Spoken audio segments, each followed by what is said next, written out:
Kami menyembah Engkau ya Tuhan. Haleluya. Kami memuji dan mengagungkan nama-Mu. Allah yang mengasihi umat-Nya. Allah yang mempedulikan kami. Allah yang setia. Terima kasih Tuhan. Haleluya. Syukur. Syukur Tuhan. Oh haleluya. Haleluya. Engkau Allah yang baik. Tuhan menjamah kami. Tuhan melepaskan kami. Tuhan melayakkan kami. Terima kasih Tuhan Yesus. Engkau baik Tuhan, Engkau baik. Kau ada di tengah-tengah kami. Engkau baik. Dan Kau peduli dengan kami. Amin. Layakkan kami, kuduskan kami. Terimalah pujian penyembahan kami.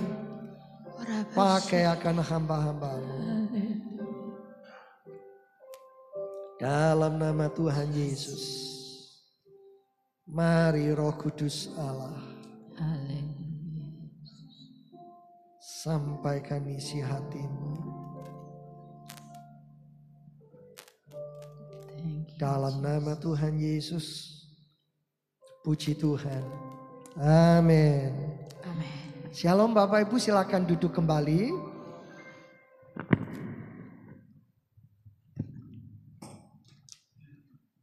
Saya bersyukur di tengah-tengah banyak yang mudik, ya, banyak yang liburan, tapi Bapak Ibu bisa hadir pagi hari ini. Saya percaya Tuhan memberkati kita semuanya. Saya ingin menyambung khotbah-khotbah saya minggu-minggu yang lalu ya. Tentunya tetap masih di dalam kitab Keluaran Bapak Ibu. Perjalanan bangsa Israel itu menjadi satu contoh, teladan, peringatan bagi Bapak Ibu dan saya bahwa Allah tidak pernah main-main dengan pemeliharaan, perlindungannya, tapi juga Allah tidak pernah membiarkan dirinya untuk dipermainkan. Karena itu kita harus menjadi umat yang sungguh-sungguh menghargai akan Tuhan. Hidup dengan benar dan selalu melakukan kehendak Tuhan. Jemaat yang dikasihi Tuhan, kita lihat sebentar dalam Kejadian 50 ayat 24. Untuk mengingatkan Bapak Ibu dan saya bahwa bangsa Israel sudah ditentukan dan ditunjuk untuk tidak selamanya hidup tinggal di Mesir. Sama, Bapak Ibu dan saya di dunia ini bukan terminal terakhir kita. Tetapi Bapak Ibu dan saya dipanggil menjadi utusan-utusannya untuk membawa orang lain sampai kepada Yesus Kristus atau sorga. Kejadian 50 ayat 24. Ini pesan Yusuf yang harus diperhatikan oleh saudara-saudaranya dan semua orang Israel. Tetapi berkali-kali Israel gagal. Dan tentunya ini juga menjadi gambaran buat kita. Berkali-kali kita juga masih gagal. Berkatalah Yusuf kepada saudara-saudaranya, tidak lama lagi aku akan mati. Tentu Allah akan memperhatikan kamu dan membawa kamu keluar dari negeri ini ke negeri yang telah dijanjikannya dengan sumpah kepada Abraham, Ishak, dan Yakub. Kita baca sekarang Keluaran pasal 2 ayat 23 sampai 24.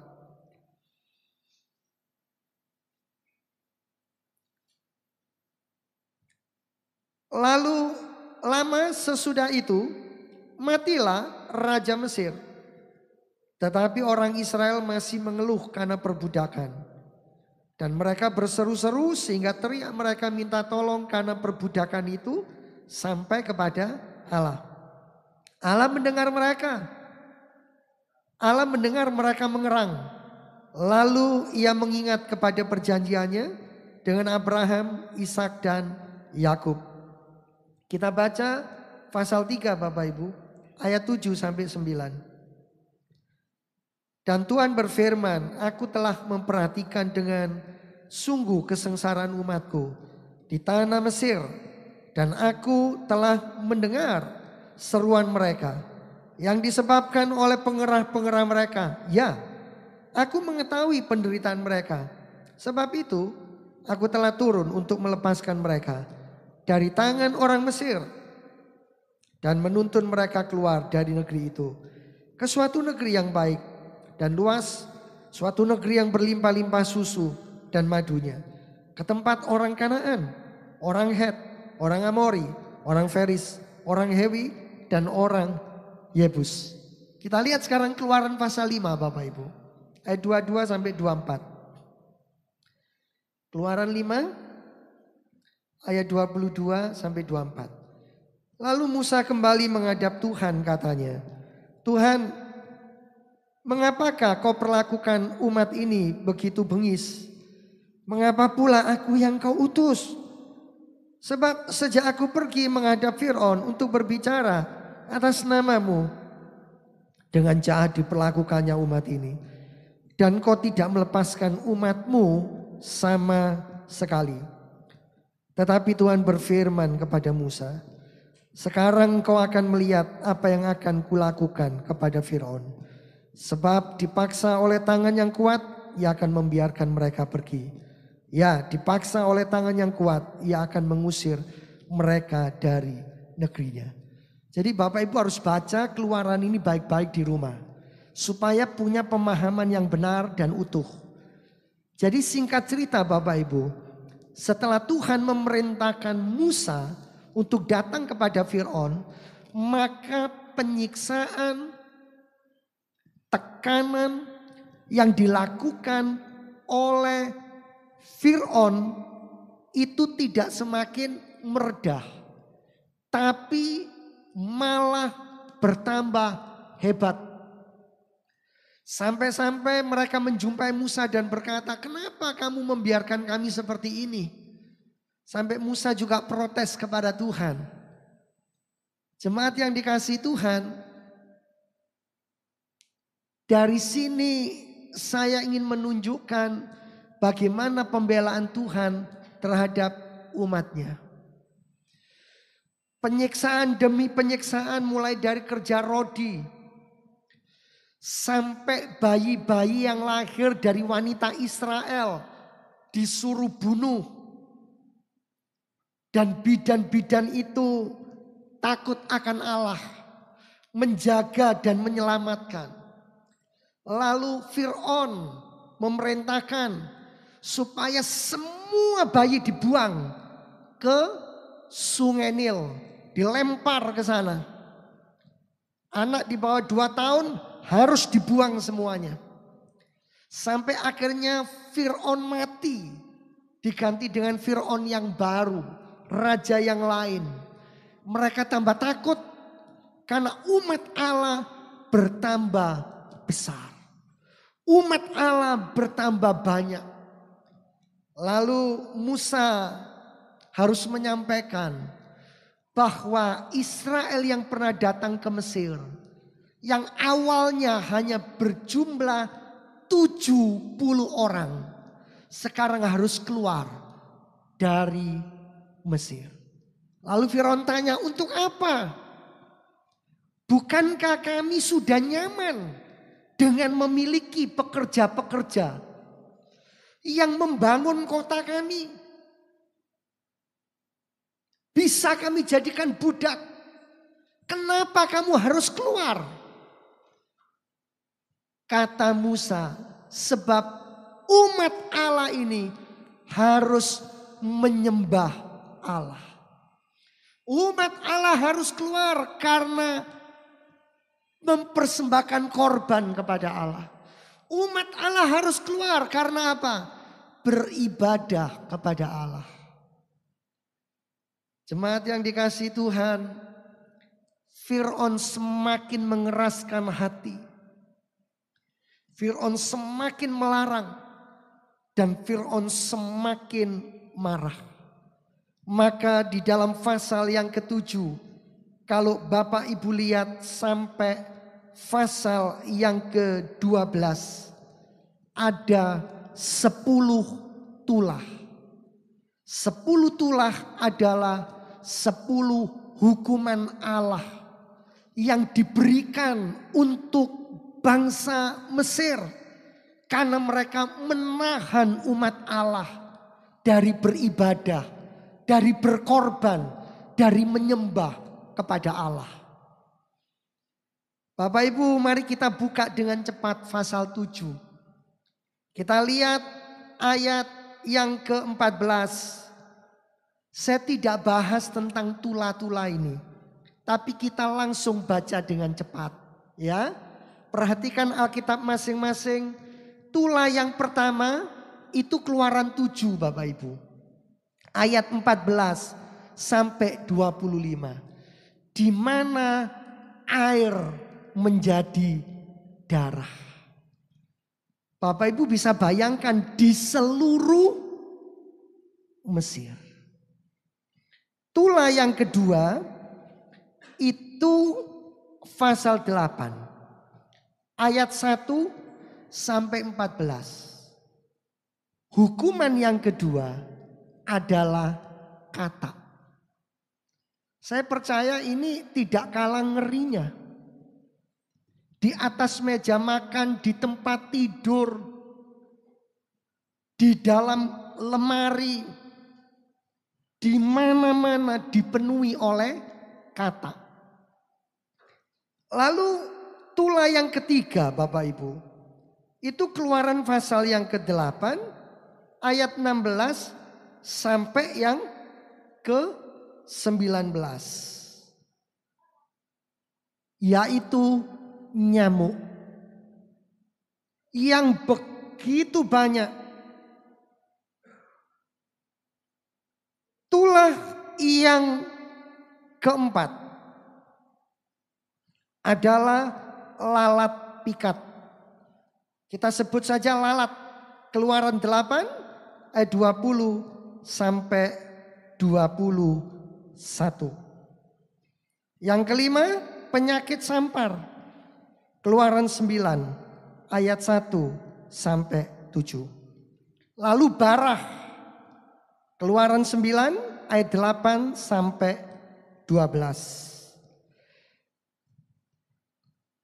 Berikutnya hujan es. Keluaran 9 ayat 13 sampai 35. Saudara jangan berpikir karena hujan es nggak perlu beli es batu. Karena ini hujannya disertai dengan api. Dan ini mengerikan karena akan membakar kemana-mana. Di antara hujan es. Terus berikutnya ketujuh belalang. Keluaran 10 ayat 1 sampai 20. Berikutnya gelap gulita. Keluaran 10 21 sampai 29. Sampai orang tidak bisa mengenali temannya sendiri. Sangat gelap, tidak ada terang. Berikutnya Keluaran 12 ayat 29 sampai 42. Tulah ke-10. hukuman ke-10 yaitu anak sulung mati. Mulai dari anak sulung Fir'aun sampai anak sulung hewan. Semuanya mati. Bapak Ibu dengarkan saya.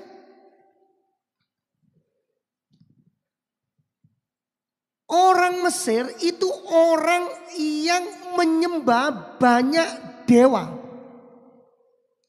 Setiap tulah itu mewakili hukuman Allah atas dewa orang Mesir.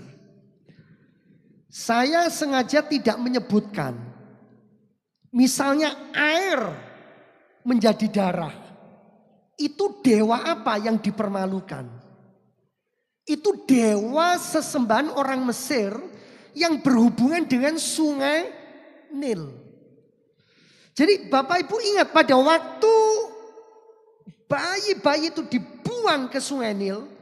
Itu karena orang Mesir sedang menyembah, menghormati dan berkorban untuk dewa sungai Nil. Setiap dewa ada namanya sendiri-sendiri. Karena ini bukan sebuah sekolah teologi, saya tidak perlu sebutkan nama dewa-dewanya. Termasuk sampai tulah yang ke-10. Itu juga karena orang Mesir menyembah dewa yang harus dipermalukan oleh Tuhan. Jadi masing-masing tulah, Bapak Ibu yang saya hormati, itu mewakili para dewa Mesir. Bahkan orang Mesir itu punya atribut dewa yang digambarkan lewat ikan, lewat hewan-hewan laut. Mereka ini adalah masyarakat orang yang menyembah dewa begitu banyak. Sedangkan Israel yang ada di tengah-tengah Mesir hanya dan harus menyembah Allah yang Maha Esa. Allah yang El Shaddai, Yahweh, Yehova. Yang memperkenalkan diri kepada Musa, aku adalah aku. Aku adalah Allah yang tidak pernah berubah. Aku adalah Allah pada masa lalu. Tapi aku juga Allah pada masa sekarang. Dan aku Allah pada masa yang akan datang. Saudara, mari kita buka sebentar Keluaran 3 ayat 20. Keluaran 3 ayat 20. Kita buka Keluaran 3 ayat yang ke-20. Tetapi aku akan mengacungkan tanganku, kata Tuhan, dan akan memukul Mesir dengan segala perbuatan yang ajaib yang akan kulakukan di tengah-tengahnya. Sesudah itu ia akan membiarkan kamu pergi. Ketika Israel melihat perbuatan tangan Allah, jemaat yang dikasihi Tuhan, Israel diteguhkan dan dikuatkan. Tetapi berkali-kali Tuhan selalu mengingatkan Israel. Mengapa? Karena seringkali sama dengan hidup kita. Nantinya mereka sudah keluar dari Mesir. Tapi roh Mesir itu, keberadaan yang pernah dialami di Mesir, itu tidak pernah keluar dari dalam hidup mereka. Dan itu akan nyata, itu akan nampak waktu mereka susah. Waktu mereka dimurnikan. Waktu mereka menderita. Bapak Ibu, kalau semua keadaan baik-baik, itu pasti orang gampang menyembah Tuhan. Tapi kalau keadaan saudara tidak baik-baik, bangsa Israel selalu saja berkata, Musa, untuk apa kamu bawa kami ke padang gurun? Kan masih lebih enak di Mesir. Walaupun kami budak, ada mentimun, ada semangka, ada bawang pre, ya, ada jahe, ada bawang putih. Kenapa? Selalu Bapak Ibu itu yang mereka ucapkan. Kapan? Bukan waktu mereka terima berkat, tapi waktu mereka susah. Waktu mereka menderita. Waktu mereka di dalam keadaan kekurangan. Mereka selalu membandingkan keadaan dengan ketika ada di negeri perbudakan. Jangan sampai Bapak Ibu, ini berlaku dalam kehidupan kita. Dalam segala kondisi dan keadaan, Tuhan tidak pernah main-main. Tuhan selalu memelihara, Tuhan selalu melindungi. Seperti halnya yang terjadi dengan bangsa Mesir. Yang menjadi pertanyaan, 10 tulai ini, apakah memang benar terjadinya seperti itu? Air berubah jadi darah. Anak sulung memang betul-betul mati. Belalang, betul ada belalang. Lalat pikat, betul ada lalat pikat. Loh, kalau memang benar, ada nggak bukti di luar Alkitab tentang 10 tulai ini? Karena orang meragukan. Orang berpikir Allah tidak akan kejam seperti itu. Membunuh anak sulung. Di mana keadilan Allah? Mana buktinya di luar Alkitab? Kalau memang 10 tulai ini pernah ada. Bapak Ibu, meskipun Alkitab tidak membutuhkan konfirmasi ya dari sejarawan sekuler, dan kita tidak memerlukan catatan di luar Alkitab untuk kita mempercayai Alkitab. Karena hukumnya adalah iman. Dan kita percaya wahyu Allah tidak pernah salah. Dan bersyukur ternyata jemaat yang saya hormati, ada catatan-catatan independen mengenai peristiwa-peristiwa di dalam Alkitab. Termasuk 10 tulai ini. Ternyata ada beberapa arkeolog. Dan arkeolog ini membuktikan bahwa ada bukti tentang 10 tula yang pernah terjadi. Pandangan yang lain berkata begini, tula itu cuma bersifat mistik. Tula itu cuma bersifat perlambang. Tapi itu sudah terbantahkan. Karena ternyata para arkeolog menemukan bukti-bukti yang nyata. Bahwa peristiwa ini pernah terjadi. Lewat ini saya ingin menyampaikan Bapak Ibu. Jangan pernah sedikit pun meragukan tentang perlindungan Tuhan. Ada juga yang berkata tula-tula itu hanya berhubungan dengan gejala alam. Dan bukan kejadian supranatural. Seperti yang kita bayangkan air betul-betul menjadi darah. Orang-orang ini coba membuktikan bahwa saat itu ada kejadian tertentu secara alam. Ada gunung yang meletus. Katanya seperti itu. Ilmuwan ini berkata. Lalu aliran gunung itu sampai kepada sungai. Dan menyebabkan ada tanaman-tanaman yang ketika kena lumpur-lumpur itu, tanaman ini berubah warna.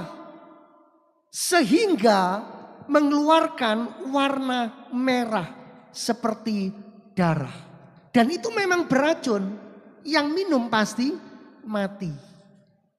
Lah anehnya, apa yang disampaikan itu Bapak Ibu, ternyata tidak terbukti. Tapi justru yang terbukti 10 tulah memang adalah kejadian supranatural. Kenapa? Kejadian 3 ayat 20 tadi berkata, tanganku kata Tuhan akan melakukan perbuatan yang ajaib. Lalu pertanyaannya, jemaat yang dikasihi Tuhan, kalau begitu bagaimana Pak kita menyikapi 10 tulah dari sisi keadilan Tuhan? Misalnya kita ambil 1 tulah di mana anak sulung orang Mesir harus mati. Di mana letak belas kasihan Tuhan? Di mana letak keadilan Tuhan? Bagaimana saya mempercayai Allah yang kejam, yang sadis seperti itu? Menghukum bangsa yang diciptakan. Sekalipun Mesir bukan umat Allah, tapi kan ciptaan Allah. Fir'aun kan juga ciptaan Allah. Anak sulungnya juga ciptaan Allah. Bahkan sekalipun itu hewan juga ciptaan Allah. Tidak ada yang diciptakan oleh manusia. Jemaat yang dikasihi Tuhan, kembali lagi. Tuhan tidak pernah main-main dengan perlindungannya. Saudara mesti ingat dengan peristiwa bagaimana ketika wanita-wanita Israel akan melahirkan. Bidan-bidan Mesir ini sudah diwanti-wanti untuk membunuh, untuk mencekik baby itu. Begitu dilahirkan. Tidakkah itu sangat jahat? Tidakkah itu juga pembunuhan? Apa yang mereka lakukan? Mereka harus membayar harganya. Belum lagi baby-baby 2 tahun ke bawah ditangkap oleh mereka, dilemparkan ke sungai. Mereka juga sangat kejam, sangat sadis. Jadi kalau mereka mengalami apa yang harus mereka terima, itu adalah hukuman Allah. Jemaat yang dikasihi oleh Tuhan, apa tujuan Tuhan dengan 10 tulah diberikan kepada Mesir? Apakah berarti dengan demikian akhirnya Fir'aun mengizinkan Israel menyembah Allah? Ya. Tapi itu pun belum final. Kenapa?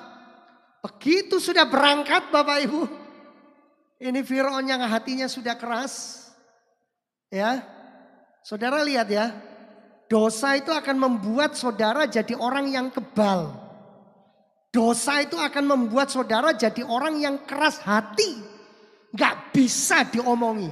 Gak bisa dinasehati. Selalu modelnya akan seperti itu. Dengarkan saya. Ini benar. Akhirnya berkata apa?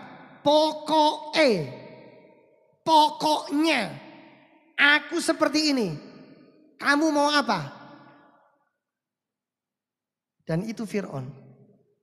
Apa yang Fir'aun lakukan berikutnya? Dia galang seluruh pasukan. Dan dia bilang, aku sendiri dengan kereta berkuda akan pergi untuk mengejar dan menyusul tentara-tentara Allah itu. Supaya kembali menjadi budak. Sampai seperti itu Bapak Ibu. Saya berdoa di sini tidak ada yang begitu ya. Jangan sampai melihat hukuman Allah. Gak kapok-kapok. Gak bertobat-bertobat. Jangan sampai ada hukuman Allah. Jangan sampai ada didikan Allah. Tapi kalau memang itu Tuhan lakukan. Karena Tuhan cinta saudara. Karena Tuhan mengasihi saudara. Jemaat yang dikasihi Tuhan, apa sih tujuan adanya 10 tulah ini? Bagi orang Israel, tujuannya yang pertama adalah Allah hendak menunjukkan kepada umatnya bahwa Allah mereka adalah Allah yang hidup. Allah yang melihat, Allah yang mengerti, Allah yang bisa merasakan, Allah yang mendengar. Dan Allah yang seperti ini adalah Allah yang layak untuk disembah. Saudara, ini tujuan Allah. Menunjukkan 10 tulah yang terjadi di Mesir buat bangsa Israel. Supaya mata rohani orang Israel terbuka, tercelik dan melihat bahwa Allah yang disembahnya adalah Allah yang hidup. Mari kita buka Keluaran pasal 6 Bapak Ibu. Ayat 6 sampai 8. Keluaran pasal 6 ayat 6 sampai 8.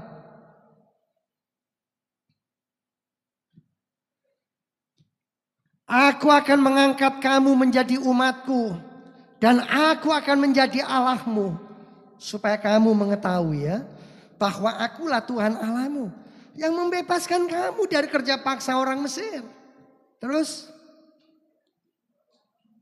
dan aku akan membawa kamu ke negeri yang dengan sumpah telah kujanjikan memberikannya kepada Abraham, Ishak dan Yakub, dan aku akan memberikannya kepadamu untuk menjadi milikmu. Akulah Tuhan. Jemaat, percayalah,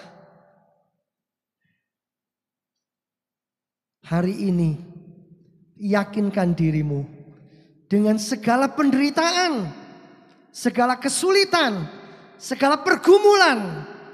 Sementara saudara ada di dunia ini, semua ini tidak ada apa-apanya jika dibandingkan dengan sorga yang mulia. Amin. Jangan kecil hati. Di dunia mungkin saudara dikhianati saudara yang lain. Di dunia mungkin saudara tidak dipandang oleh saudara-saudaramu. Ya, saudara ditinggalkan. Saudara dicibir. Mungkin dianggap tidak berhasil. Disepelekan. Tetap sembahlah Allah. Kalau saudara diberkati, kelolalah berkat dengan benar. Kalau saudara sudah ditolong oleh Allah, saudara boleh tetap memuji dan menyembah Allah dan menjadi berkat buat sesamamu.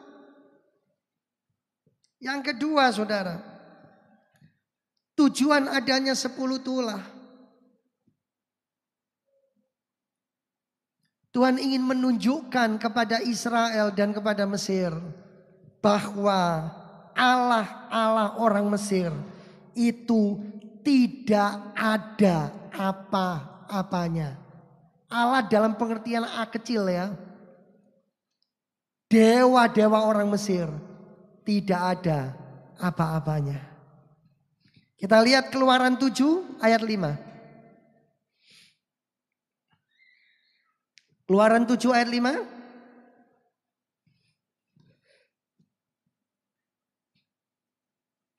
Dan orang Mesir itu akan mengetahui bahwa akulah Tuhan apabila aku mengacungkan tanganku terhadap Mesir dan membawa orang Israel keluar dari tengah-tengah mereka.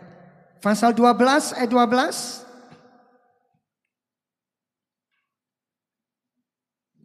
Sebab pada malam ini aku akan menjalani tanah Mesir, dan semua anak sulung dari anak manusia sampai anak binatang akan kubunuh, dan kepada semua Allah di Mesir akan kujatuhkan hukuman. Akulah Tuhan. Saudara lihat kata Allah di sana, huruf kecil. A diawali A kecil, huruf kecil. Berarti ilah, berarti dewa-dewa. Berarti bukan Allah, Yahweh. Ya. Bilangan 33 ayat 4. Mari kita lihat Bilangan 33 ayat yang keempat. Sementara orang Mesir sedang menguburkan orang-orang yang telah dibunuh Tuhan di antara mereka, yakni semua anak sulung, sebab Tuhan telah menjatuhkan hukuman-hukuman kepada para Allah mereka. Saudara, tidakkah kita bangga? Tidakkah kita bersyukur? Seperti pujian tadi berkata, bahkan sehelai rambut tidak akan jatuh di luar sepengetahuan Tuhan. Mari semua bangkit berdiri. Saya akan baca ayat yang terakhir di dalam Keluaran 12. Ayat 25 sampai 27. Keluaran 12 ayat 25 sampai 27. Dan apabila kamu tiba di negeri yang akan diberikan Tuhan kepadamu, seperti yang difirmankannya, maka kamu harus pelihara ibadah ini. Terus, dan apabila anak-anakmu berkata kepadamu, apakah artinya ibadahmu ini? Ayat 27. Maka haruslah kamu berkata, itulah korban Paskah bagi Tuhan, yang melewati rumah-rumah orang Israel di Mesir, ketika ia menulai orang Mesir, tetapi menyelamatkan rumah-rumah kita. Lalu berlututlah bangsa itu dan sujud menyembah. Saudara, dunia ini pun akan mengalami penghukuman, penghakiman dan murka dari Allah. Tetapi sebagaimana rumah-rumah orang Israel, keluarga-keluarga Israel diluputkan oleh tangan Tuhan, maka saudara dan saya akan diluputkan oleh Tuhan. Apa bedanya, Pak? Orang di dalam Kristus menyembah Yesus yang bekerja dengan mereka yang di luar Kristus tidak menyembah Yesus juga sama-sama kerja. Kerjanya juga sama-sama susah. Kerjanya juga sama-sama gak enak. Beda. Bagi yang di dalam Kristus, walaupun di dalam pekerjaan saudara menderita, saudara susah, saudara berat, tapi bekerjamu itu adalah ladang pelayananmu kepada Tuhan. Sedangkan yang di luar Kristus, pekerjanya yang berat tidak diperhitungkan sebagai ladang pelayanan kepada Tuhan. Kenapa? Karena Allahnya beda. Jadi saudara-saudara yang muda, yang masih bekerja, bersyukurlah karena Tuhan menempatkan engkau di ladang pelayanannya. Saudara enggak ngerti, saudara enggak tahu. Saudara berpikirnya cuma sama-sama berat, sama-sama repot. Beda. Tetap komposisinya lain. Apa yang membedakan? Mata Tuhan memandang dan sikap Tuhan, pandangan Tuhan itu yang membedakan. Saudara, ketika ahli-ahli nujum Mesir gak bisa menirukan tulah yang dilakukan oleh Allah, mereka berkata apa kepada Fir'aun? Fir'aun, sungguh Fir'aun, ini adalah tangan Allah. Aku sudah tidak bisa. Cuma bisa menirukan sampai tulah keberapa, saudara? Guru sekolah minggu, sampai tulah keberapa yang bisa ditirukan oleh ahli sihir Mesir? Sampai ke berapa? Kelima. Guru sekolah minggu atau bukan? Pasti bukan. Keberapa Pak Margo? Keberapa Bapak Ibu? Yang bilang keempat. Keempat. Yang bilang kedua. Ya. Begitu minim, tidak bisa mereka menirukan. Saya beritahu saudara, Allah yang kita sembah adalah Allah yang punya originalitas. Sementara setan hanya punya imitasinya. Saudara, kalau Allah yang memberkati engkau dengan setan yang memberkati engkau, beda. Saudara, dengan sukacita yang Allah berikan dan sukacita yang setan berikan tidak sama. Sungguh ya Tuhan Yesus, kami mengucap syukur. Siapakah kami, Tuhan, mau mengangkat kami menjadi anak-anak kesayangannya. Lalu Tuhan berjanji tidak hanya memelihara kami, tetapi melindungi kami. Memberikan kekuatan, nasihat, dan pertolongan. Sampai kami boleh mencapai tujuan keselamatan yang kekal. Bersama Kristus dalam sorga yang mulia. Tuhan Yesus, biarlah roh-Mu yang kudus selalu menguatkan umat-Mu. Menuntun dan membawa kami di tengah-tengah kehidupan dunia ini. Kami menjadi tegar dan kuat. Menjadi saksi Kristus. Dan akan membawa jiwa-jiwa kepada Tuhan. Hamba-Mu berdoa bersama jemaat kami bersepakat. Memohonkan berkat bagi saudara-saudara kami yang sedang berpergian keluar kota. Yang sedang mengunjungi kerabat, keluarga, orang tua, saudara. Atau yang mungkin pergi karena berlibur. Tuhan, kirimkan para malaikat-Mu untuk menjaga, menopang, melindungi. Dan membawa anak-anak-Mu tetap di dalam perlindungan yang sempurna dari Tuhan. Kami yang hadir pada ibadah pagi hari ini, hati kami melimpah dengan ucapan syukur. Lewat puji-pujian Tuhan sudah berbicara banyak. Lewat firman Tuhan, Tuhan juga berbicara banyak kepada kami. Tuhan, terima kasih. Tolonglah kami dan bawalah kami. Supaya kami menjadi seperti yang Tuhan mau.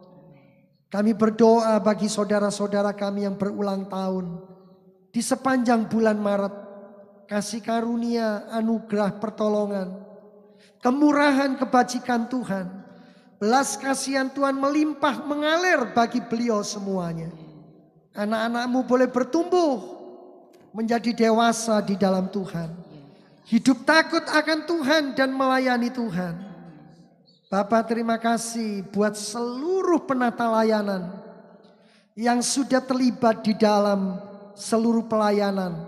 Sepanjang ibadah ini berlangsung, semua diberkati oleh Tuhan. Sebentar kami pulang meninggalkan gereja ini untuk sementara waktu. Tapi hati kami tetap berdoa dan menyembah kepada Tuhan. Kami mohon belas kasihan Tuhan bagi bangsa dan negara kami Indonesia. Bagi Bapak Presiden dan Wakilnya, jajaran para menteri, MPR, DPR. Kami juga berdoa menyerahkan TNI dan Polri. Para gubernur, wali kota, camat, lurah, sampai tingkat yang paling rendah di negeri kami. Semua diberikan hati yang takut akan Tuhan. Hati yang menghormati Tuhan. Hati yang melayani Tuhan. Supaya di negeri kami Tuhan dipermuliakan. Kami juga berdoa, memberkati, menyerahkan dan mendoakan semua partner-partner pelayanan dimanapun beliau berada. Tangan kasih Tuhan, kemurahan Tuhan, pertolongan Tuhan nyata dan berlimpah bagi semuanya. Bapa di sorga, terima kasih. Kami terima berkat-Mu dengan penuh ucapan syukur. Dan kami rindu hidup kami menjadi berkat. Sidang jemaat yang dikasihi Tuhan, arahkan pandangan-Mu kepada sorga. Sekarang angkatlah kedua belah tangan-Mu. Terimalah berkat dari Allah Bapa, cinta kasih kemurahan Tuhan Yesus Kristus Sang Putra di dalam persekutuan Allah Roh Kudus akan menyertai dan memimpin hidupmu sekarang bahkan sampai selama-lamanya. Pulanglah, jadilah engkau berkat. Dalam nama Tuhan Yesus, puji Tuhan. Amin.